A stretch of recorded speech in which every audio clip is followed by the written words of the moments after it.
पिछले लेक्चर में हमने बीमाओं का उपयोग पढ़ा था। तो उसमें एक हुआ था कि किसी भी मात्रक को यानी एक पद्धति की मात्रक को दूसरी पद्धति की मात्रक में बदलना।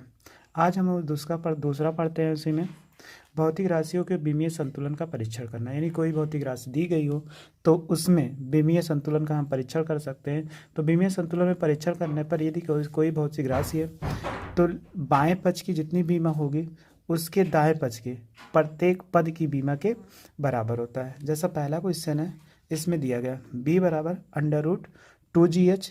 इसमें हम देखते हैं b बराबर बेग होता है, √2gh, 2 हमारा कांस्टेंट, इसकी बीमा होती नहीं। g गुरुत्वीय त्वरण होता है और h होती है ऊंचाई, यानी पृथ्वी तल से ऊंचाई। तो जितनी बीमा लेफ्ट साइड की होगी उतनी बीमा राइट साइड की होगी। अगर ये दोनों बीमा बराबर हो जाए तो ये समीकरण विमीय परीक्षण की दृष्टि से ये सही होंगे। तो ये हम देखते हैं। अब सबसे पहला देखते हैं बी की। तो बी की बीमा होती है, बी की बीमा बराबर LT-1 होती है। इसके बाद फिर देखते हैं √2gh। तो √2gh है 2gh, √2gh में √2 लिखा जा सकता है और g √h लिखा जा सकता है। √h लिख सकते हैं। अब इसमें देखिए 2 की तो बीमा होगी नहीं, तो g की पावर ऐसे लिखा जा सकता है 1/2, h की पावर 1/2। अब दोनों की बीमा रखते हैं। g की बीमा होती है LT-2, पावर 1/2 था, 1/2 हो जाएगा। h यानी ऊंचाई होती है, l होगा, इसकी पावर 1/2 थी। अगर अब इससे हम गुणा कराते हैं तो इससे जब गुणा कराएंगे l की पावर 1/2 और इससे गुणा कराएंगे T-2 इंटू 1/2, यानी पावर्स में गुणा हो जाएगी सबके। और इसके बाद l से इसमें गुणा कराएंगे 1/2 से पावर में, तो 1/2 हो जाएगा।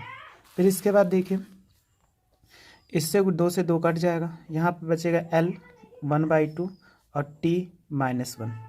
फिर इसके बाद देखिए l 1/2 बचेगा। अब इसमें देखो दोनों समान है, जो पद समान होते हैं उसमें गुणा में घातें जुड़ जाती है, तो l हो जाएगा इसकी पावर 1/2 और T-1। तो इन दोनों को जोड़ेंगे 1/2, तो हर इसका समान है इसलिए हो जाएगा, यहाँ पे 2 हो जाएगा, 1 जोड़ेंगे 2 हो जाएगा T-1। तो यहाँ पे 2 से 2 कट जाएगा, L1 बचेगा T-1। तो इसको ऐसे भी लिख सकते हैं LT-1। अभी हमने पीछे प्राप्त किया था बेग की बीमा 1 आएगा।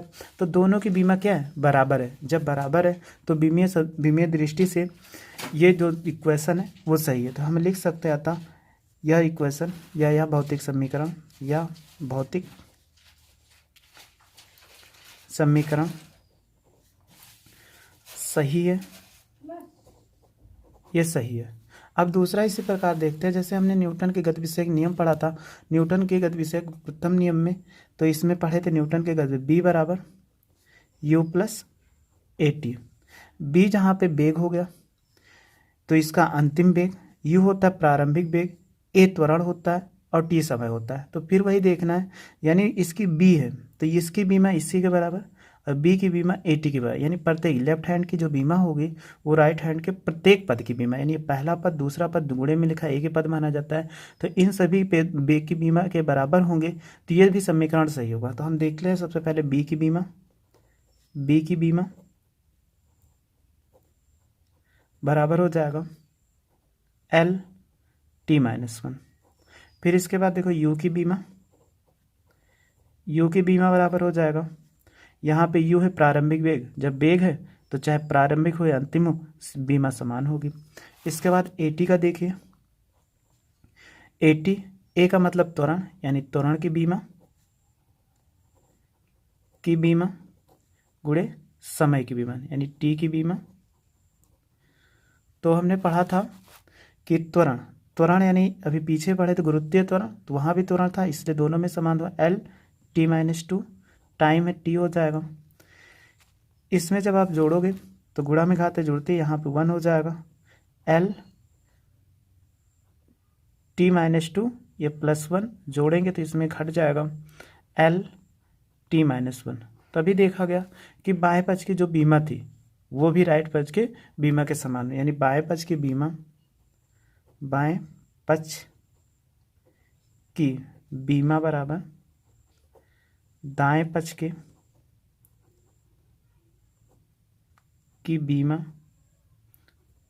प्रत्येक पद के बराबर है। बीमा दाएं पक्ष की बीमा प्रत्येक पद के बराबर है। जब बराबर है तभी होगा, अगर बराबर नहीं होंगे तो ये बीमीय दृष्टि से ये समीकरण जो होगा वो गलत हो जाए। यानी किसी भी राशि की बीमा देखा जाता है तो बाएं पक्ष की बीमा बराबर दाएं पक्ष की, तो बीमा बराबर होगी तभी वो सही होता है। ऐसे दूसरा क्वेश्चन देखते हैं। जैसे अगर मान लिया जाए पृथ्वी है, तो पृथ्वी तल से कोई पिंड ऊंचाई पे फेंका गया, तो इसके समीकरण h बराबर 1/2 GT होगा। अब यहाँ पे देखें h से ऊंचाई होता है, यानी h बराबर ऊंचाई हो जाएगा, और g बराबर गुरुत्वीय त्वरण, और t बराबर होता है समय, यानी समय हो गया। अब हम सबसे पहले h की बीमा लेते हैं। h की बीमा होगा, हाइट है यानी ये l हो जाएगा, 1/2 का होता नहीं, इसलिए GT की बीमा, GT की जब बीमा लिखेंगे तो g की बीमा गुरुत्वीय त्वरण है, L T-2 यहाँ पे हो जाएगा, T है तो ये T हो जाएगा। इन दोनों में अगर जोड़ेंगे खाते, जब जोड़ेंगे तो L T-2 +1 हो जाएगा। फिर इसके बाद देखिए यहाँ से इसमें -2 है, +1 है तो घटा देंगे, L T-1 आ जाएगा। तो अभी पीछे देखो यहाँ पे h की बीमा L आई, यहाँ पे क्या है, बीमा असमान है, यानी बाएं पक्ष की बीमा जो है, बाएं पक्ष की बीमा बराबर दाएं पक्ष की बीमा, दाएं पक्ष की बीमा। देखो इसमें क्या हुआ, ये बराबर नहीं है, जब बराबर नहीं है तो ये समीकरण क्या गलत है, यानी ये समीकरण भौतिक समीकरण सही नहीं है। तो हम किसी भी भौतिक राशि हो, तो भौतिक राशि का समीकरण दिया गया हो तो उसको हम इसी प्रकार चेक कर सकते हैं कि कोई भी भौतिक राशि है तो उसका समीकरण सही है कि गलत है, वो भी बीमा की सहायता से। बीमा में यही देखना होगा कि प्रत्येक पद, यानी प्रत्येक पद अगर कोई भी बीमा होगी तभी जुड़ेंगे, कोई भी जब उसकी बीमा बराबर होगी। जब तक बराबर नहीं होगी तब तक भौतिक राशि में ना तो कोई पद जुड़ सकते हैं ना तो घट सकते हैं। तो इसमें यही देखना होता है, तो जिसमें यहाँ पे बाएं पक्ष की बीमा बराबर दाएं पक्ष की प्रत्येक पद के बराबर हो, या बाएं पद में कई पद हो, दाएं पद में एक पद हो, चाहे जितना पद होंगे, लेकिन दोनों पक्षों की अगर बीमा बराबर होगी तभी कहा जाएगा वो बीमीय दृष्टि से समीकरण संतुलित है या सही है। ये इसमें किया जाते हैं। अब इसमें एक क्वेश्चन आता है इसी प्रकार, न्यूमेरिकल आता है, किसी भौतिक राशि का समीकरण दिया है, b बराबर AT³ + BT² + C, ये दिया गया। जहाँ क्या होगा, b वेग है, जहाँ b वेग है तथा t समय है। तो इसमें ज्ञात करने कहता है ABC, यानी विभिन्न भौतिक राशियाँ, ABC विभिन्न भौतिक राशियाँ, तो विभिन्न भौतिक राशियाँ तो इसी में इन सबकी हमें बीमा ज्ञात करनी होती है या मात्रक ज्ञात करना हो, बीमा और मात्रक दोनों ज्ञात कीजिए। तो ABC सभी भौतिक राशियाँ हैं, तो A, B, C की बीमा व मात्रक ज्ञात कीजिए, मात्रक ज्ञात कीजिए। देखिए इसमें मात्रक ज्ञात करना है। अब इसमें है तो अभी हमने बताया प्रत्येक, यानी बाएं पक्ष की बीमा जो होगी बीमा प्रत्येक पद के दाएं के बराबर, तो हम लिख सकते हैं बी की बीमा बराबर, ऐसे देखिए बी की बीमा बराबर AT² की बीमा।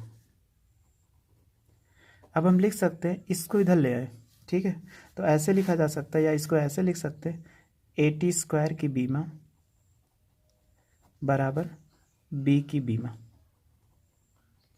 अब हमें ए की बीमा निकालना है तो लिखा जा सकता है बी की बीमा बटे T² की बीमा। जब बी की बीमा लिखेंगे तो अभी बी की बीमा हमने पढ़ा था L T-1 और T² तो ये टू हो जाएगा, क्योंकि स्क्वायर है इसलिए 2 हो जाएगा। इसको ऊपर ले जाओगे तो यहाँ से पावर घट जाएगी, ये यहाँ पे माइनस है, L t-1 ऊपर जाएगा, t-2 हो जाएगा। अब इसमें देखो माइनस माइनस हमेशा जुड़ता है, तो L t-3 हो जाएगा। ये ए की बी में हो गई।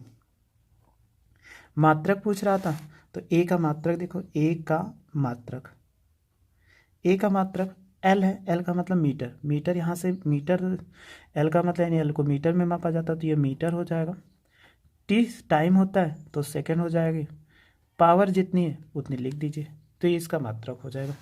इसी प्रकार अगला हम देखते हैं कि यहाँ पे जो समीकरण था ये बी टी का ले, सॉरी ये बी टी रहेगा, A t² BT plus C, B की यानी बी टी की बीमा बराबर बी की बीमा, हमें बी की निकालना है, तो बी की बीमा बराबर ये हो जाएगा बी की बीमा बटे टी की बीमा। बी वेग था तो इसलिए L t-1 हो जाएगा, और टी टाइम था इसलिए टाइम ऊपर ले जाएंगे, L t-2, यहाँ पे चाहे ऐसे लिख दो अभी, फिर ऊपर ले जाओगे t-1 हो जाएगा, इसको जोड़ देंगे तो L t-2, ये इसकी बीमा हो जाएगी। मात्रक निकालना था तो b का मात्रक L है, तो L के लिए मीटर प्रयोग किया जाता है मात्रक, t है टाइम, इसके लिए सेकंड प्रयोग किया जाता है, इसलिए सेकंड-2।